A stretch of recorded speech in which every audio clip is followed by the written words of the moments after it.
Hello my dear students. पिछले class में मैंने स्ट्रक्चर 1 और 2 की मदद से डिफिकल्ट हिंदी सेंटेंसेस को इंग्लिश में ट्रांसलेट करना, इंग्लिश में बनाना सिखाया था। क्योंकि स्ट्रक्चर एक इंग्लिश का ऐसा पिलर है जिसकी मदद से हम डिफिकल्ट हिंदी सेंटेंसेस को इंग्लिश में ट्रांसलेट बहुत ही बेहतरीन ढंग से कर सकते हैं। अगर हमें स्ट्रक्चर का ज्ञान होगा, स्ट्रक्चर का नॉलेज होगा, तो स्ट्रक्चर की मदद से जो है ना हम अपने इंग्लिश को और स्ट्रॉन्ग भी कर सकते हैं। जो अगर कॉम्पिटिटिव इंग्लिश पढ़ रहे हैं वो भी अगर मेरे क्लास को देखेंगे तो उनका इंग्लिश स्ट्रॉन्ग हो जाएगा। चाहे बिहार बोर्ड के विद्यार्थी हो, सीबीएसई बोर्ड के विद्यार्थी हो, किसी भी बोर्ड के विद्यार्थी जिन्होंने इंग्लिश रखा है, अपने 100 मार्क्स का इंग्लिश रखा है या इंग्लिश अपना एक सब्जेक्ट रखा हुआ है क्लास 12 में, तो उनके लिए भी ये वीडियो उतना ही यूजफुल होगा। तो पहली बार देख रहे हैं तो उनको मैं कहना चाहूंगा कि मेरे क्लास को कम से कम मेरे चैनल को सब्सक्राइब कर दे। सब्सक्राइब करने से ये होगा कि मेरे फ्यूचर वीडियो का, फ्यूचर क्लास का जो है ना नोटिफिकेशन उनके पास जाएगा, ताकि वो मेरे क्लास का लाभ ले सके। तो चलिए स्ट्रक्चर की मदद से हिंदी सेंटेंसेस को ट्रांसलेट करने का क्लास शुरू कर रहे हैं। तो देखिए, मैं बोर्ड पर देख रहे हैं, व्हाइट बोर्ड पे सेंटेंस को देखिए। पहला सेंटेंस है, क्या वे लोग फुटबॉल खेलते हैं? क्या तुम लोग अंग्रेजी सीखते हो? क्या हम लोग तुम्हें प्यार करते हैं? क्या रमन और सुमन रोजाना 4 बजे उठते हैं? इस प्रकार के वाक्यों को इंग्लिश में कैसे ट्रांसलेट करेंगे, किस स्ट्रक्चर की मदद से ट्रांसलेट करना है, तो मैं अभी वो स्ट्रक्चर लिखने जा रहा हूं। ध्यान देंगे वो स्ट्रक्चर को। तो वो स्ट्रक्चर है डू, डज, ठीक, प्लस सब्जेक्ट। उसके बाद सब्जेक्ट आएगा, फिर वर्ब का फर्स्ट फॉर्म आएगा, फिर ऑब्जेक्ट आएगा। पिछले क्लास में मैंने ऑब्जेक्ट के बारे में बताया हुआ था। मैं पिछले क्लास का लिंक डिस्क्रिप्शन में डाल दूंगा, वहां जाकर आप देख लेंगे। उसके बाद क्या आएगा? उसके बाद आएगा अदर वर्ड, यानी अन्य शब्द, ठीक। ये स्ट्रक्चर, इस स्ट्रक्चर की मदद से हम इस सेंटेंसेस को इंग्लिश में ट्रांसलेट बहुत आसानी से कर सकते हैं। तो with the help of this structure we can translate difficult Hindi sentences into English very easily. तो देखेंगे क्या वे लोग फुटबॉल खेलते हैं, ठीक। अब यहां सब्जेक्ट क्या है? वे लोग। तो वे लोग सब्जेक्ट है, यानी दे सब्जेक्ट है। क्योंकि ये सेंटेंस क्या से शुरू हुआ है, तो इसके पे दे के साथ लगने वाला वर्ब कौन सा होगा? इसमें बिग वर्ब डू लगेगा, तो डू दे, ठीक। और उसके बाद क्या है? वर्ब आएगा, उसके बाद खेलना है वर्ब, तो डू दे प्ले। ऑब्जेक्ट क्या है? फुटबॉल, तो डू दे प्ले फुटबॉल, ठीक। अब इस सेंटेंस पे आते हैं, क्या तुम लोग अंग्रेजी सीखते हो? तो यहां सब्जेक्ट क्या है? सब्जेक्ट है तुम लोग, सब्जेक्ट है तुम लोग। तो तुम लोग यानी यू के साथ आने वाला क्या होगा? डू, क्योंकि क्या से शुरू हुआ है। तो क्या तुम लोग अंग्रेजी सीखते हो? तो डू यू, सीखना है वर्ब, तो डू यू लर्न। ऑब्जेक्ट क्या है? अंग्रेजी, तो डू यू लर्न इंग्लिश। उसके बाद साइन ऑफ इंट्रोगेशन, यानी प्रश्नवाचक चिन्ह लगा देंगे, क्योंकि ये प्रश्नवाचक वाक्य है।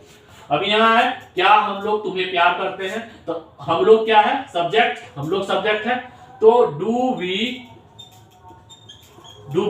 प्यार करना वर्ब है, तो डू वी लव। और ऑब्जेक्ट क्या है? तुम्हें, तो डू वी लव यू, ठीक। अब आगे देखते हैं, क्या रमन और सुमन रोजाना 4 बजे उठते हैं? यहां सब्जेक्ट क्या है? रमन और सुमन, ये है रमन और सुमन सब्जेक्ट है। तो इसके साथ क्या आएगा? Do Raman and Suman, do Raman and Suman. अब डू क्यों आएगा? क्योंकि रमन एंड सुमन है, प्लूरल सब्जेक्ट है, इसीलिए इसके साथ डू लगाएंगे। तो do Raman and Suman. Verb क्या है? उठना, तो ये होगा get up, do Raman and Suman get up, है ना। कितने बजे? 4 बजे। तो गेट अप एट 4 o'clock। रोजाना है तो यहां डेली, DAILY। ठीक। अगर तो ये मुझे उम्मीद है कि ये तो समझ ही गए होंगे। अगर हाँ, अब इस तरह के वाक्य को देख लिए तो अब इस तरह के वाक्य देखेंगे। ऐसे वाक्य देखिए, इस वाक्य को पहले पढ़ के बता रहे हैं। जैसे क्या वे लोग फुटबॉल नहीं खेलते हैं, यानी कि ये सेंटेंस क्या से शुरू हो रहा है और इसमें नहीं भी लगा हुआ है। क्या वे लोग फुटबॉल नहीं खेलते हैं, क्या तुम लोग अंग्रेजी नहीं सीखते हो। तो इसको किस स्ट्रक्चर की मदद से ट्रांसलेट करेंगे? तो वो स्ट्रक्चर है, बड़ी ध्यान से देखना है। वो स्ट्रक्चर है, स्ट्रक्चर देख लेंगे। Do, does plus subject plus not लगेगा। उसके बाद वर्ब का पहला फॉर्म आएगा, उसके बाद ऑब्जेक्ट आएगा, उसके बाद जो अन्य शब्द आ जाएंगे, अदर वर्ड्स आ जाएंगे। इस स्ट्रक्चर की मदद से ऐसे वाक्यों को इंग्लिश में ट्रांसलेट करेंगे।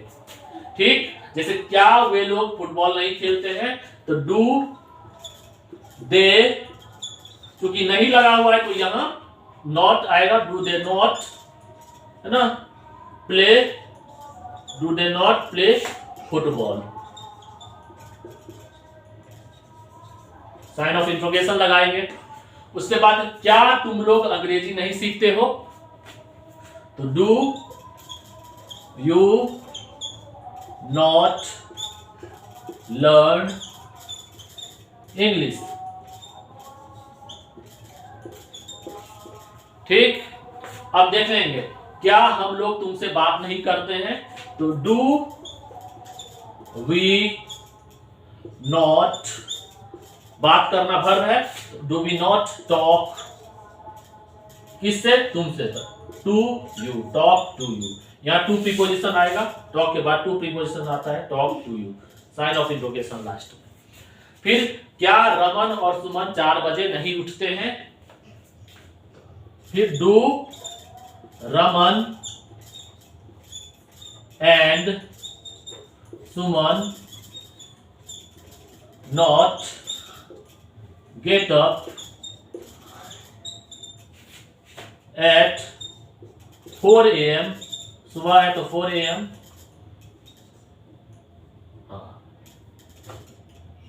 उसके बाद साइन ऑफ इंट्रोगेशन, या 4 AM या 4 o'clock मॉर्निंग।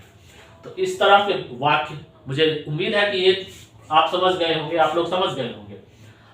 अब इसमें अगर यहाँ क्या रमन और सुमन की जगह अगर रहे क्या रमन, केवल इसमें अगर ये रहता है क्या रमन 4 बजे उठता है, केवल ये रहे क्या रमन 4 बजे उठता है, तो इस तरह के वाक्य को क्या कैसे बनाएंगे? क्या रमन 4 बजे उठता है। तो इस तरह के वाक्य इसमें डज लगेगा। डज क्यों लगेगा? क्योंकि ये केवल रमन है, सिंगुलर सब्जेक्ट है, इसीलिए डज लगेगा। पिछले क्लास में मैंने बताया था, does Raman get up at 4 o'clock, sign of interrogation. तो इस तरह के वाक्य को मैंने आप लोगों को इस तरह के वाक्य बता दिए, यानी 2 स्ट्रक्चर की मदद से इस तरह के वाक्य को इंग्लिश में ट्रांसलेट कर सकते हैं बड़ी इजीली। चाहे तो इसका स्क्रीनशॉट ले सकते हैं।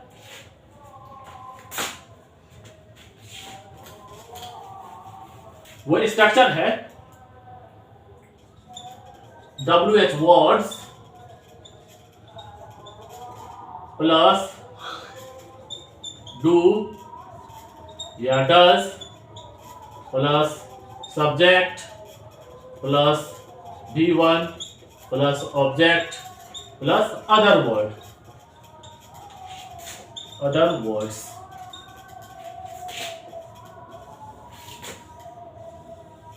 ये स्ट्रक्चर है। लास्ट में साइन ऑफ इंट्रोगेशन लगेगा क्योंकि ये इंट्रोगेटिव सेंटेंस है, यानी प्रश्नवाचक वाक्य है। प्रश्नवाचक वाक्य कौन सा होता है? वो वाक्य जिससे प्रश्न पूछा जाता है, जिसमें प्रश्न पूछा जाता है या प्रश्न किया जाता है। तो देखेंगे वाक्य को।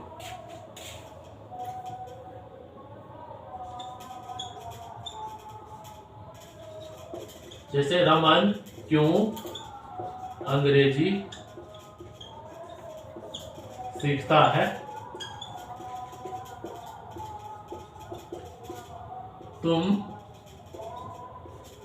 क्यों मुझसे बात करते हो? वे लोग कहाँ फुटबॉल खेलते हैं?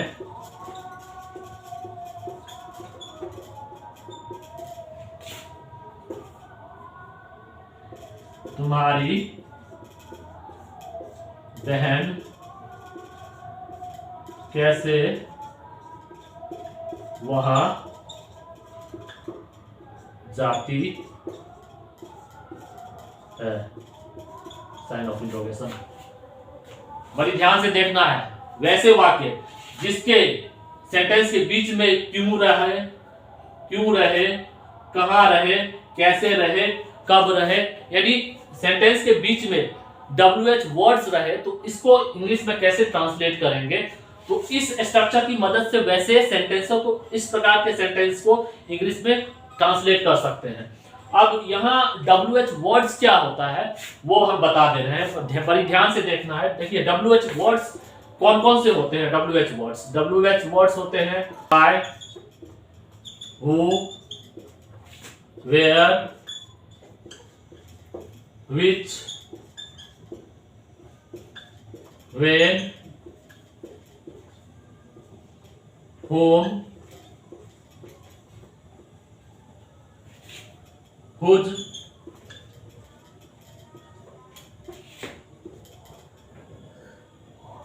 how, what। ये नॉट WH वर्ड्स होते हैं। तो WH वर्ड्स आखिर होता क्या है? WH वर्ड्स यानी WH, इसका डिफिनेशन है कि WH words are the words which is used to ask question, यानी the words which are used to ask questions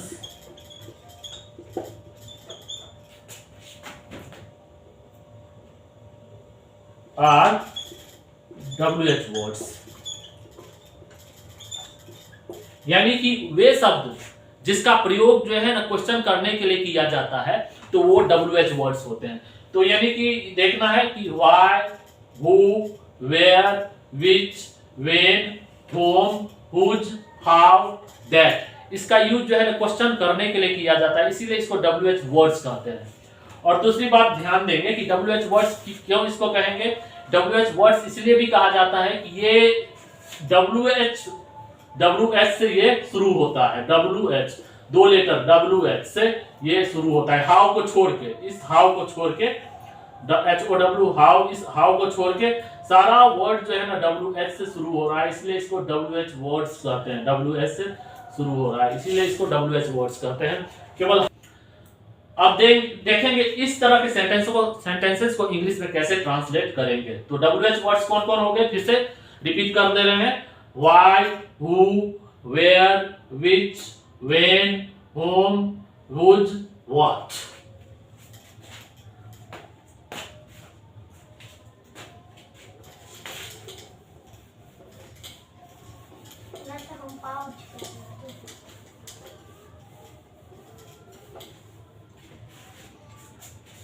अब देखेंगे इसको, इस तरह के सेंटेंस को इंग्लिश में कैसे ट्रांसलेट करते हैं। तो सबसे पहले WH वर्ड्स आ रहा है। तो सबसे पहले WH वर्ड्स, इसमें क्या है? क्यों है WH वर्ड, है ना? तो क्यों का इंग्लिश क्या होता है? Why। तो वाई। सब्जेक्ट क्या है? रमन। तो रमन के साथ क्या आएगा? डू की डज? डज आएगा, बताए हुए थे रमन। Why does Raman. फिर सीखना, learn. Why does Raman learn English. फिर प्रश्नवाचक, वाह, प्रश्नवाचक चिन्ह। फिर तुम क्यों मुझसे बात करते हो? तो यहाँ क्यों डबल है, वर्ड है, तो इसका वाई डू यू, सब्जेक्ट तुम है इसलिए वाई डू यू बात करना, talk. Why do you talk to me. Sign of interrogation सही है। अब वे लोग कहाँ फुटबॉल खेलते हैं? यहाँ क्या है? कहाँ है WH वर्ड, तो उसको कहाँ का इंग्लिश क्या होगा? वेयर। तो वेयर, सब्जेक्ट क्या है? वे लोग, यानी वेयर डू दे, सब इसके अकॉर्डिंग पुट कर रहे हैं। तो where do they play, where do they play football. ठीक। अब तुम्हारी बहन कैसे वहां जाती है? ठीक, यहाँ कैसे है WH वर्ड, तो ये पहले आ जाएगा how does your sister. Does लगेगा, योर सिस्टर सिंगुलर है, सिंगुलर सब्जेक्ट है इसीलिए डज लगेगा। How does your sister go there. इस प्रकार मैंने ये 3 स्ट्रक्चर आज बताए हैं। उम्मीद है कि ये तीनों स्ट्रक्चर बहुत अच्छी तरह से आप लोगों को समझ में आया होगा। ठीक है, इस प्रकार मैंने आज 3 स्ट्रक्चर आपको बताए आप लोगों को। तो आज मैं कुछ सेंटेंसेस लिखूंगा जिसको आपको इंग्लिश में उसको ट्रांसलेट कर लेना है, कॉपी पर लिख लेना है, ताकि आपका इंग्लिश स्ट्रांग होगा।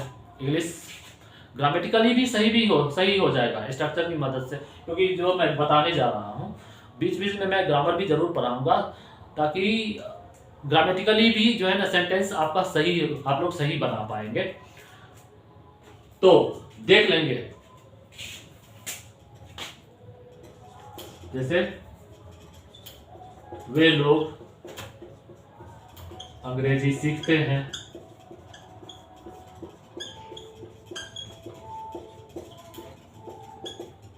वह अंग्रेजी सीखता है,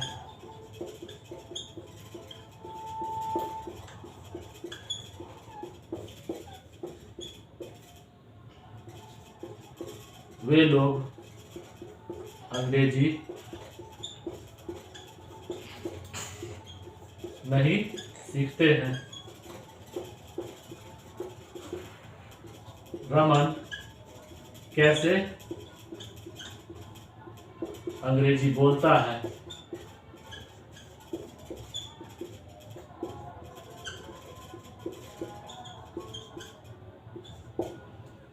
रमन क्यों नहीं तुमसे बात करता है।